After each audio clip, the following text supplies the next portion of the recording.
Дали власта се заплетка во македонското сонце? Станува ли знамето од Кутлеш проблем за власта од кој не знае како да излезе? На овие теми разговараме со адвокатот Тони Менкиновски.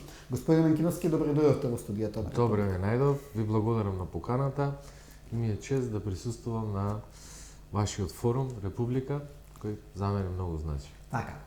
Стравувате ли можете да бидете првиот македонец кој ќе биде осуден за истакнување на македонското знаме? Не викам за државното, туку за знамето со кој се поистоветуваат многу македонци. Јас воопшто не стравувам, значи сметам дека нема да бидам осуден, значи ќе добием ослободителна пресуда. Ваквата агонија која власта е наметна врз сите македонци резултира и со поведување на нови обвиненија против луѓето кои го истакна знамето, значи од Кутлеш на самоловите тврдени за 27 април. Да појасниме, ако значи ова е нов момент. Ова е нов момент, значи за Водици, јас мене ме гонат за Водици, значи дека на Водици го имам истакнато македонското знаме на самоловите тврдени. А повторно, на 27 април, ние повторно го истакнавме македонското знаме во поддршка на македонците уставобранителите.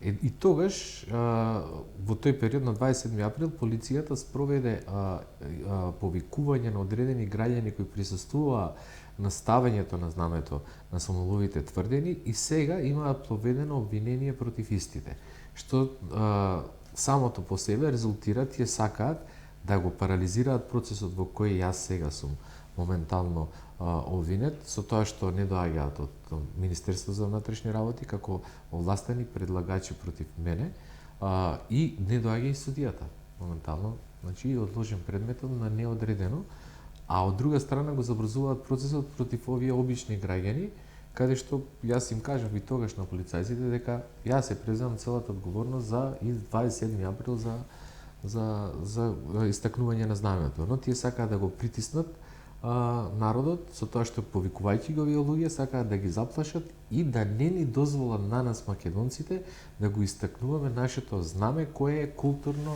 и етничко одбележје и културно и етничко наследство на македонците и државно. Што е намерата со ова? Вашиот случај да го тргнат на страна да се актуализира овој случај на обичните граѓани? Да, и да извојува некоја тие си мислат дека со тоа, значи ќе ги заплашат овие луѓе и дека ќе ги осудат и со тоа ќе воспостават пракса во Македонија да не се виори сонцето од Кутлеш. Што е проблем со тоа знаме од Кутлеш? Во договорот од Преспас стои дека тоа не смее да се промовира, се истакнува на настани организирани од страна на државата. Вие го организирате приватно го истакнав. Прво тие што си го потпишале договорот од Преспа, тие да си го спроведат, така да јас немам намера да учествувам во како граѓанин, како Тони Менкиновски, како македонец. Тој договор од Преспа, според мене, прво од формален аспект е потпишан од министер за надворешни работи, а точно се знае кој треба да го потпише договорот и како треба да се спроведе од формален. Од содржински аспект, воопшто немам намера да го почитувам тој договор од Преспа. Но и вие како граѓани, никој не забранува да го истакнува знамето. Апсолутно. Тоа не е така организирано страна на државата. Да, и дозволено ми и слободно изразување имам јас и вие да го истакнеме сонцето од Кутлеш. Оне што многу ме радува, што во изминатиот период многу млади луѓе сватија што оваа држава, оваа власт моментално прави за сонцето од Кутлеш и на многу матурски, значи многу свадби. Како повторно да станува актуелно меѓу македонците. Да, и се идентификуваат со сонцето од Кутлеш. Така, како го коментирате тоа што за премиерот Ковачевски го релативизира истекнувањето на голема Албанија во Сопот селото и на музеот на Училка, а не сме од друга страна вас се забрануваат да го истакнувате македонското знаме? Како немојк и влада која не заслужува да биде влада, јас користам апел веднаш да си дадат оставки и да престанат со квислинчко однесување кое го имаат во изминативе 7 години кон нас македонците. Едноставно треба да владее правото овдека. Не можете вие напротив, не може да направите паралела помеѓу македонското сонце од Кутлеш и сонцето од голема Албанија. Македонското сонце од Кутлеш не е символ на ниту една држава и ние имаме право, тоа е символ на нас македонците. А ова знаме, значи на голема Албанија и албанското знаме кое се виори во Македонија е знаме на Албанија. И тоа е строго забрането со меѓународни договори, со закони да биде развиорено на туѓа држава. Кога го развиорувате тоа на туѓа држава, тоа значи во меѓународно право дека вие поседувате таа територија, дека таа територија сте освоиле. Таа територија не е освоена, значи забрането е со македонските закони и треба да се поведат постапки против сите оние кои веат албанско знаме, значи не знаме на малцинствата, и знаме, значи кој содржи елементи на шовинизам, на експанзионизам кон нас македонците. Но дури да е така, според законот за знамења, знамето на албанците или албанското треба да биде помало истакнато заедно со државното и да биде помало по големина. Тоа е меѓународен стандард. Тоа не е нешто ние да сме го смислили. Така, но и тоа не се почитува. И тоа не се почитува. Така. Друг актуелен настан во Македонија е самитот на ОПСЕ кој следува за 2 недели и македонските власти како не знаат како да се извлечат, треба да дојде и министерот за надворешни работи на Русија Лавров, но нема како. Кој е вашиот став? Мојот став е дека министерот за надворешни работи на Русија Лавров е добредојден во Македонија. Ние немаме никакви лоши како народ односи со русите и како членка на Организацијата за безбедност и соработка, значи Македонија треба да му обезбеди, значи добар, мирен престој на господинот Лавров во Република Македонија. Оно што е многу битно и многу важно, господинот Османи, бидејќи не знае што да прави како претседавач со оваа организација, се занимаваше со глупости, требаше да се занимава со македонското прашање и да го расшири македонското прашање во таа организација како прашање кое е актуелно во Егејска Македонија и актуелно во Грција, во Пиринска Македонија, во Бугарија и во Грција, и да се погрижи да се ова прашање актуализира, а не да се плаши во врска со доаѓањето на Лавров во Македонија и да не знае на кој начин да го избегне одговорот на ова прашање. Значи Македонија секогаш била добра држава во смисла на македонскиот народ, заедно со рускиот народ, се единствени народи кои немале фашисти во своите редови. Ние не се срамиме, тоа за нас е добра работа и треба да му посека добредојде на господин Лавров. Значи, ако сака Османи, може да го доведе Лавров. Лавров мора да го, согласно Виенска конвенција, значи Лавров е добредојден во Македонија и сето друго што би го направил би било спротивно на интересите на македонците и македонскиот народ и македонската држава. Нака не се плаши Османи, нака не се разболува, значи тоа е дел од процедурите и треба да му обезбеди добар и убав престој во Република Македонија. Така. Се вратиме на други теми поврзани со судството за кои сте експерт. Како гледате на притисокот врз судиите од Врховниот суд, па мораш амбасадор Катагелер да ги храбри?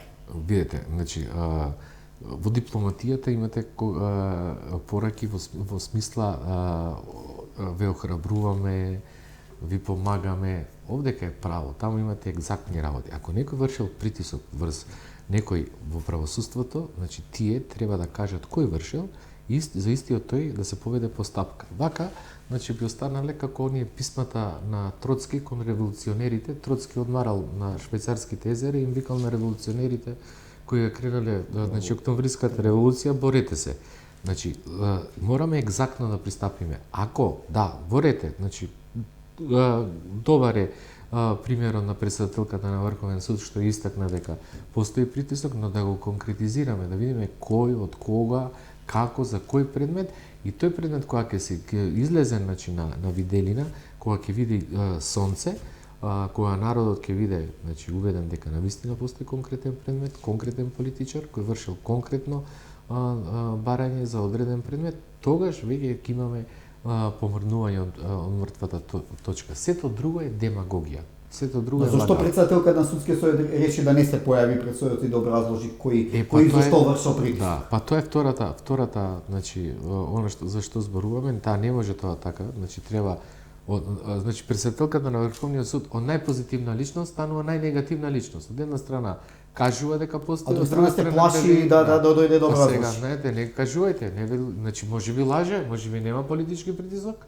Можеби. Па треба да го каже тоа, така, да го конкретизира. Конкретно, народот наш е сит од демагогија и од лаги. 30 години е лажен, краден, уценуван и треба веќе конкретно да видиме действие, глагол да видиме. Така, во таа насока за притисоците и адвокатот што имаше иницијативата за аболицијата за Иванов ја повлече иницијативата од Врховен суд. Дали тука може би станува збор за притисок? Не знам, јас значи, но ако станува за притисок и адвокатот треба да каже, значи јавно да се одважи и да каже дека постои притисок врз него, врз неговата фамилија или врз некој. Јас лично за мене зборувам кога сум имал притисок, кога имало притисок врз мојата фамилија, а имало, значи изминатите години, значи врз мојата жена, значи врз моите деца, јас тоа јавно го кажав дека постои притисок, значи и дека одредени луѓе, и дури дел од тие луѓе, на пример конкретно за мојата жена, нели не го продолжија звањето, сега се осудени за мобинг.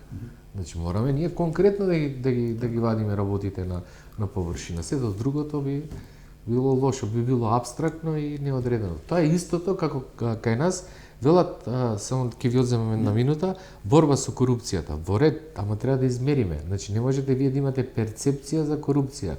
Перцепција или гледањето на корупцијата за едни луѓе е едно, за други луѓе е друго. Мора да има мерит систем. Треба да се знае што конкретно е корупција и како да ја измериме, за да ја детектираме. Кај нас перцепцијата за корупцијата е она како ќе им текне на одредени куки или центри на моќ.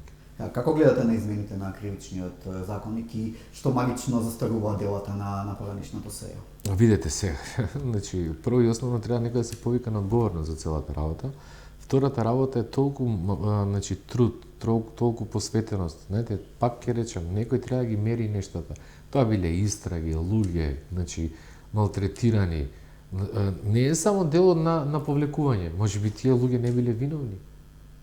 Така, некои од тие луѓе, некои биле. Значи, не создаде правната сигурност во државата, ја уништи измената на законот. Значи, но јас не сум ниту учествувал, ниту знам, ниту некој ме прашал, но сметам дека многу граѓани се чувствуваат како измамени во целиот процес. Што морам да го кажам, тоа е за жал. Дури и некои веќе амнестирани во делот на нели 3 години е максималната казна, некои од сегашните политичари амнестирани со една широка амнестија им се возможи, значи во целиот дел.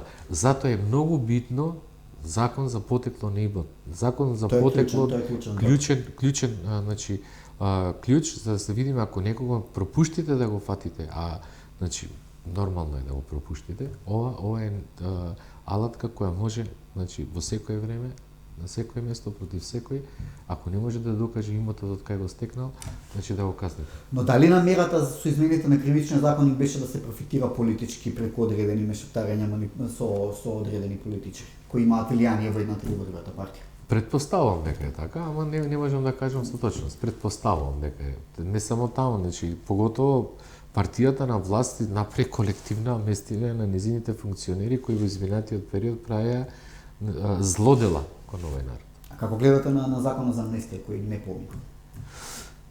Повторно, значи, законот за амнестија сметам дека, значи, избрзани решенија, тоа законот за амнестија, интересно беше што подготовката на законот за амнестија, ако се сеќавате оваа недела, му следеше со проблеми во казнено-поправните установи. Така? Со тоа се повреди дека тоа е иницијативната капсула за да се донесе. Значи, мислам дека тој закон сака да се донесе за да излезат многу луѓе, значи од подземјето, така наречено подземје, и да им помогнат во следните избори на одредена на сегашната политичка гарнитура. Не се прави тоа така, тој казнен систем треба целокупно да се преобработи во два аспекти. Пак ќе видам краток. Првиот е прекршочниот аспект, каде што треба да се минимализираат казните, многу мали али ефективни казни. Значи, на пример, максимална казна за совраќаен прекршок да имате до 1000 денари, кога не можете ниту да го подмитите значи едно лице од МВР или било кој, и ефективен системот на Шведска, Норвешка, и делот кој се однесува на оној кривичниот дел, значи тој треба да се максимализираат, да се зголемат казните со тоа што во казнено-поправните домови да се воведе системот на 2 дена работа, 1 ден слобода. Значи да се намалува казната, ако имате висока казна, ако тие работат во моментот, да имаат подобар третман, и така би дошло политиката на казнување, значи тоа е сепак наука, сега зборуваме на многу кратко, значи политиката на казнување би се и граѓаните би верувале, би имале правна сигурност во државата, и политиката на казнување би остварила целта, значи доброто во општеството.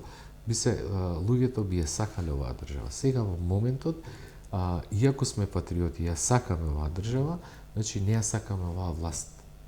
Оваа власт носи многу, според мене, непредвидени работи кои нашиот народ веќе не може и едноставно ги исмева до крајност. Пред некој ден прочитав една објава на бившиот градоначалник на Охрид, мислам дека беше Бакрачевски, имаше објавено за знамето во Чаир, сега уште една кривична пријава треба да му ставите на адвокатот Тони Менкиновски. Значи тоа е исмевање, тоа е сарказам од невидени размери. Превод, вие ќе бидете новиот Миле. Да. Дека да ве прашам. Да. Дека да ве прашам, вие сте познат како бранител на македонците во Бугарија. Ќе чекаме ли Бугарија да имплементира една од 14-та? Колку беа присуди? Вкупно се 17, 14 се во сет. Морам да потенцирам Бугарија ќе доживееме, зашто ако Бугарија не ги имплементира, тоаш го руши целокупниот систем на Советна Европа, Европската конвенција за човекови права, во каде е вплетен и судот и нејзиното имплементирање. Нема да се дозволи Советна Европа и на Бугарија да ја го уништи целокупниот систем на Советна До сега е Европа. толерираат. До сега ние не е толерираат, за жал, нашето Министерство на дворични работи не успеа да му каже на македонскиот народ какви изговори дава Бугарија пред Комитетот на министри, во смисла секогаш кога ја стискаат да ги имплементираат и даваат изговор пред административен, па ова, пона, но сепак таму имаат и препораки дека треба да го прилагодат нивниот систем и да ги имплементираат. Во случај да не ги имплементираат пресудите, тогаш ќе започнат една постапка за изфрлување на Бугарија од Советна Европа, што постапка е веќе применета за Грција претходно во периодот на Метаксас, така да не е дека тоа може да се случи. Зашто да не? Се може. Само да имаме дипломатија како што треба. Да. Господин Мекенски, ви благодарам за Благодарам. разговорот. Надеваме дека ќе изгрее ново сонце на Да, Слобода. секогаш. Да. Благодарам многу. Благодарам.